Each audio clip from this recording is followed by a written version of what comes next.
Hey guys, how's it going and welcome back. Review time for the Traxxas TRX4. Yesterday we got a chance to go to Deschaney Falls in North Bay. I took out my TRX4, wife took out her Summit. I need to buy a new Summit. I pulled the trigger on hers this winter and I gotta have another one. I sold mine, but it served a purpose at the time and I thought I kind of like wore it out for videos, but I guess not because I could have upgraded the hell out of that thing. But anyways, I'm doing this one in the meantime for upgrades. The tactical version, just so you know, does not have any supported lighting kits yet, other than for the wheel wells, because that's kind of a universal thing on all the TRXs, I guess. So I made my own headlights, you know, which is cool, little microchip round guys, and I got a light bar, which is kind of cool. Really like it. I'm gonna get micro chip LEDs for the back. They're like little teeny weeny square things. I'm gonna see if they have them in red, and if they do, cool. If not, well, I guess I'm going to have to get them anyways and maybe find a way to cover them with some red tint or something. Because you can get stick-on brake light tint that'll change the color, so hey, what the heck. But I want to get the taillights in there because those are actual taillight areas. But, in the meantime, I'm going to give this thing 4.5 out of 5 stars because I feel it deserves that much. It is a really awesome truck. I paid $569 Canadian plus tax for it. I got free shipping, which was great. Saved me some money. Stock suspension, the way it was set up, I found that, you know, yeah, it was a little soft in the butt. And the front I found really stiff, and it actually had a dead spot in it. But I thought, you know what, I'm going to just run it on the trails as is and see how it does, because that's all about, you know, basing your review on stock setup too, right? The only thing I did change though, which I'll admit to, is I added a little extra preload on the back and I took away some preload on the front so that it shifted the weight a little bit. Not that I really needed to, because I got a lot of weight up front as it is, and I'm going to show you that when I pull the hood off. But I still got back weight because this tire does weigh quite a bit to the body. On top of having the wheel wells on here, there's a cross bracing too, so that adds weight. So that does kind of sag the butt a bit. So, you know, just add a little extra preload and you can get around that without any problem. As far as what I experienced, I was able to take angles like this without any flip overs. I was also able to get up on some angles about probably here without rolling. And that's tricky, but it's all about driver skill too, of how much you can do that at a certain speed. And you got to go really slow if you don't want to topple over. But even in a real vehicle, guys, if you were to base everything on stock setup, a real vehicle can only lean so far over on its side and it's going to flip. It has nothing to do with being top heavy. I don't get where guys are talking about this thing being top heavy. It's not a top heavy issue. It is people are trying to push the thing too far on its side and it won't do it. You got to understand the physics of automotive to realize that this is where your problem is you're trying to push it too far this way. It ain't designed for that. Even with a stiffer suspension, it's really not going to give you that much edge, you know. And as far as going this way goes, or even going this way, you're only going to get a certain amount of limit, and it's going to flip on you. But anyways, that's my little thing on that. So let's get the body shell off here. I'm getting real used to doing this with my S2 system being in the way, or S-Dual. Okay, I'm starting to get used to it. There we go. It's a little tricky getting the body on and off even without the S-Dual in there, but the S-Dual does make it a little bit more of a hassle because you got to spread the back because it's about 1/4 inch too wide. If it was 1/4 inch narrower, it'd be perfect. So anyway, like I said, I got some front weight because I have an V8 engine cooler here that weighs quite a bit. It actually does, believe it or not. I got a winch, of course. Servo's up front, that adds weight. The way I set my battery up, I bought an SMC battery. I don't think there's a problem with weight distribution with the battery so much. I know everybody can benefit from having a battery even stuck up here, which is ridiculous, I think, but that's my opinion. But I think as far as where the battery sits here, compared to the amount of front weight you can actually get here to the back, there's actually more space in this area. So when you add on an engine cooler, you add on a winch, you add on even a brass front bumper mount that has the servo mount on it too, that can add more than enough weight to help you where you need the help with the front weight, because I think any vehicle, even a real vehicle, could benefit it in that sense if you're talking about doing trailing and rock crawling with a vehicle, period, okay, that can do that sort of thing, right? So anyway, I put my sponge in here so that my battery would stay put. It's not going to slide back and forth and shift weight on me, right? You need a spacer somewhere, and I put mine here. I may have to change that out because I did order a secondary 3-cell battery, but I ordered one from Banggood in China, and I have no idea the comparison difference between it and my SMC battery because I didn't look into that part. Also, it's a soft shell. My SMC is a hard shell, so that makes a difference too in thicknesses. So I don't know. We'll see how it goes. But I also strap a 2-cell battery onto here because I have a 2-cell battery strictly dedicated to running my lights and my winch, and that all gets controlled from a master kill switch. Well, that's actually on the bumper. The master kill switch is on the bumper here, so that this way I can have it off. My lights are off, my winch has no power going to it, I'm not draining my battery. If I know I'm going to be using the winch or even the lights, I can just turn it on. Winch has got power going to it now, and of course my lights are going to be turned on. And that's a great way to do a kill switch system for that, because it can really save you on battery power. And going with a separate battery is actually better because longer runtime off your main battery. But my main battery runs my engine cooler, which is twin fans that go serious RPMs, but it's on a sensor, so it doesn't actually run the fans until it's needed. And then of course my S Dual, it chews up a lot of juice because it's always running, and it's coming off the ESC power, so it's running off the battery. 4,500 milliamp battery from SMC. And I got a high discharge rate battery. I think mine's like 90C. Let me just grab it here because it's convenient to get at it. Yeah, mine's a 90C constant. I don't know what the burst is on it. I'd have to look it up. But it can constantly take 90C, 4,500 milliamp, and 85 amps of power. So that's some serious juice. And this is what they call their True Spec Premium Battery. That cost me about 80 bucks with shipping out of Quebec.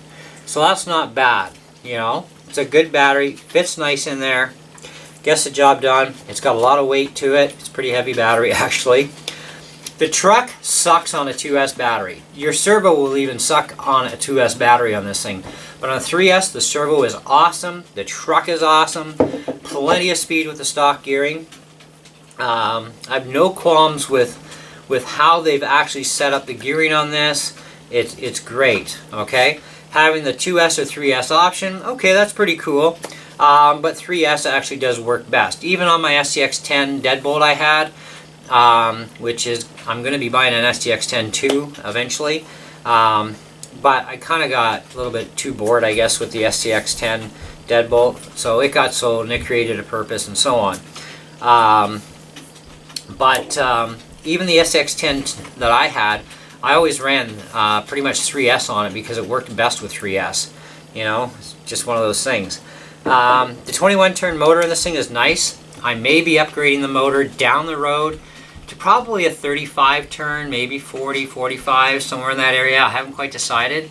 I have a few options that I'm looking at for motors, and so I'm kind of like hemming and hawing and going, well, we'll see where it goes. We'll see what happens, okay? But that's down the road. But this 3S battery is great. 4,500 mAh. I got an easy 2 hours out of this thing yesterday, and I still had plenty of juice. And we did a little bit of parking lot bashing with both our machines afterwards, and I still had about 3.8 volts per cell left over. So that is still technically a lot of amperage still available and a lot of runtime. So getting through the Deschênes Fall Trail system on 4,500 mAh at 90C works great. The one recommended battery Traxxas has for this is 5,000 milliamp, and I think it was either a 25 or 50C. And I was looking at it, and I'm like, I'm not spending that kind. And it wasn't even a Traxxas battery; it was actually a Gens Ace. and on Great Hobbies website. I'm like, I'm not spending that kind of money when I can get a much bigger, better battery from Quebec, you know, for like the same kind of money, really. 500 milliamps shorter, but a little bit less money, and you know, way more discharge capability. So this worked out really good this way. So I'm quite happy with that. Overall, I'm happy with the truck. The suspension, back nice and smooth. The front was not. It is now. One of my shocks barely had probably only a couple of drops of oil in it, really. And there's not much oil that goes into these shocks, believe it or not. Way less than you think. But I did loosen the collars on the bottom, like one video had suggested that was a problem with the front suspension. I loosened them off, tightened them back up. Nope, didn't fix the problem. So I'm like, there's still... Ooh, it's like an air pocket. It's like type of sound, right? And it's like, that's not cool. Let's take this apart. And that's when I found out I had hardly any oil in there at all. The other one had plenty of oil and it was working smooth, but that one just threw off the whole suspension. But I did run it just like that at the trails, because other than adding pressure here and lowering pressure at the front, it was stock, right, as far as suspension goes. And the truck did really well. It's going to do even better now that the shocks are both balanced.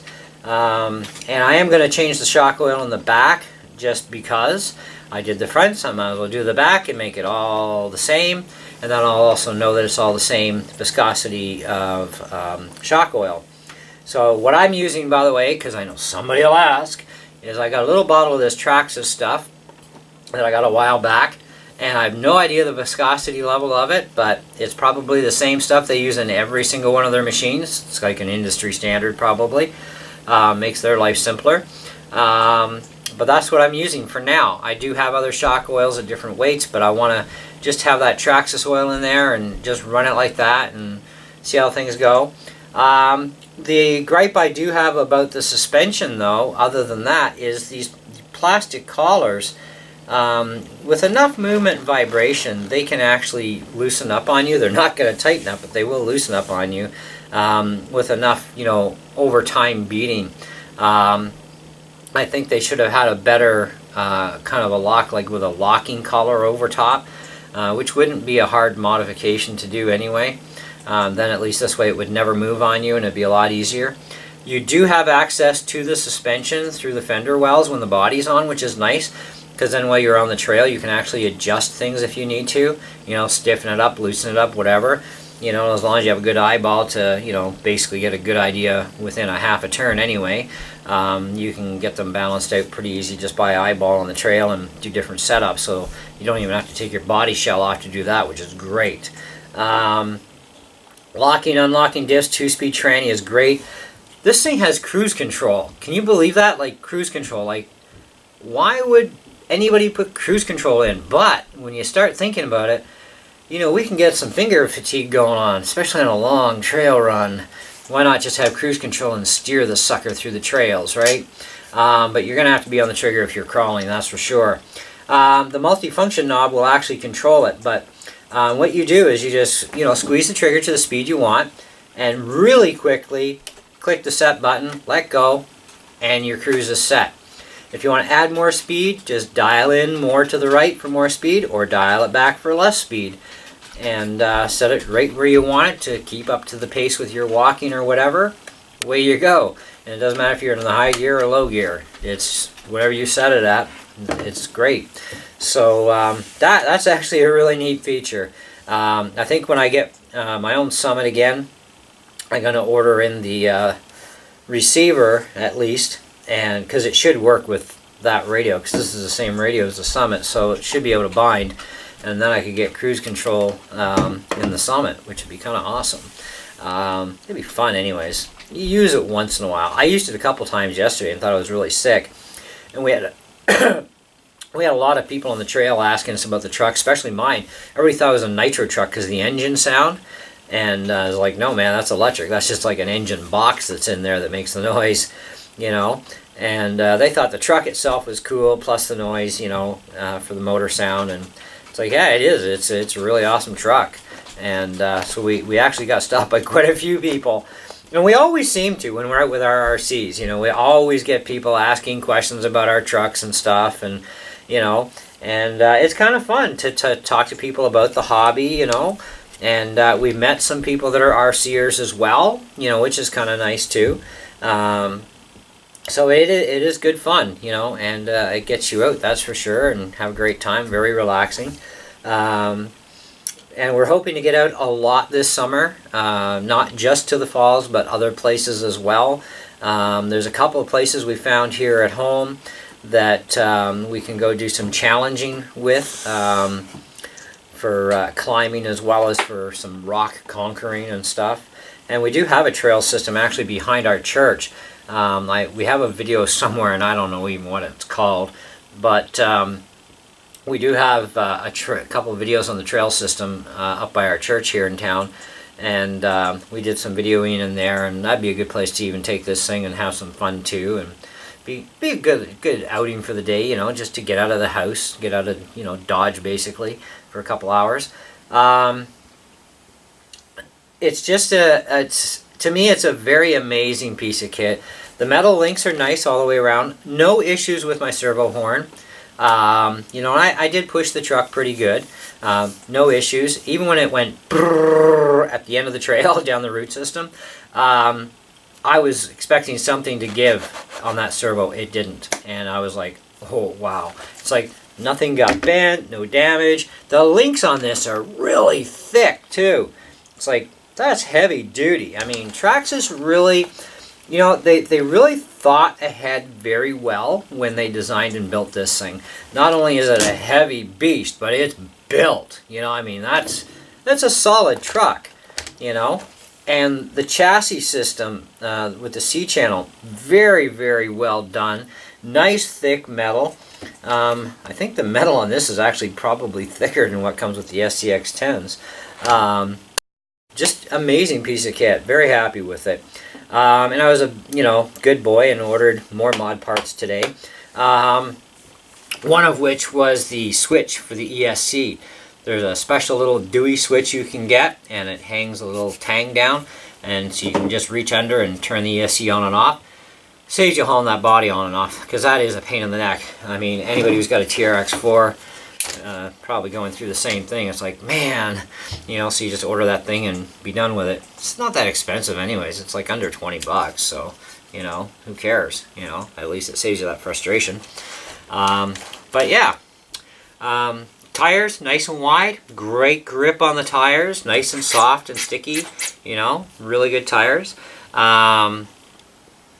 Just everything about this thing is built so beefy. It's like a smaller version of the 110 Summit. I mean, it's not really that much smaller either than the 110 Summit. It's actually pretty, they're very close in a lot of aspects, just not as wide.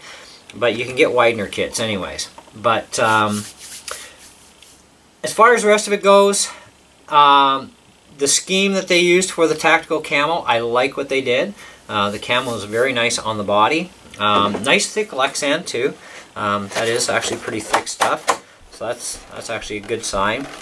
And yeah, so overall I'd say if you're looking at TRX4s, this would be one version of it to look into. If you're interested in a TRX4. If you're going to use an S dual sound kit, just be aware you got to spread the sides at the back to get her back on there. The body locks in at the sides on the skid rails or foot rails, whatever you want to call them. I can't remember the technical name. But anyways, the body locks in there quite nice. So, you know, when it's all squatted down here and locked in place, I mean, that body is not moving. It's locked in at the back with two pins that come down. Works really nice. Just an overall really nice machine, you know. And nice and soft and gushy suspension, you know.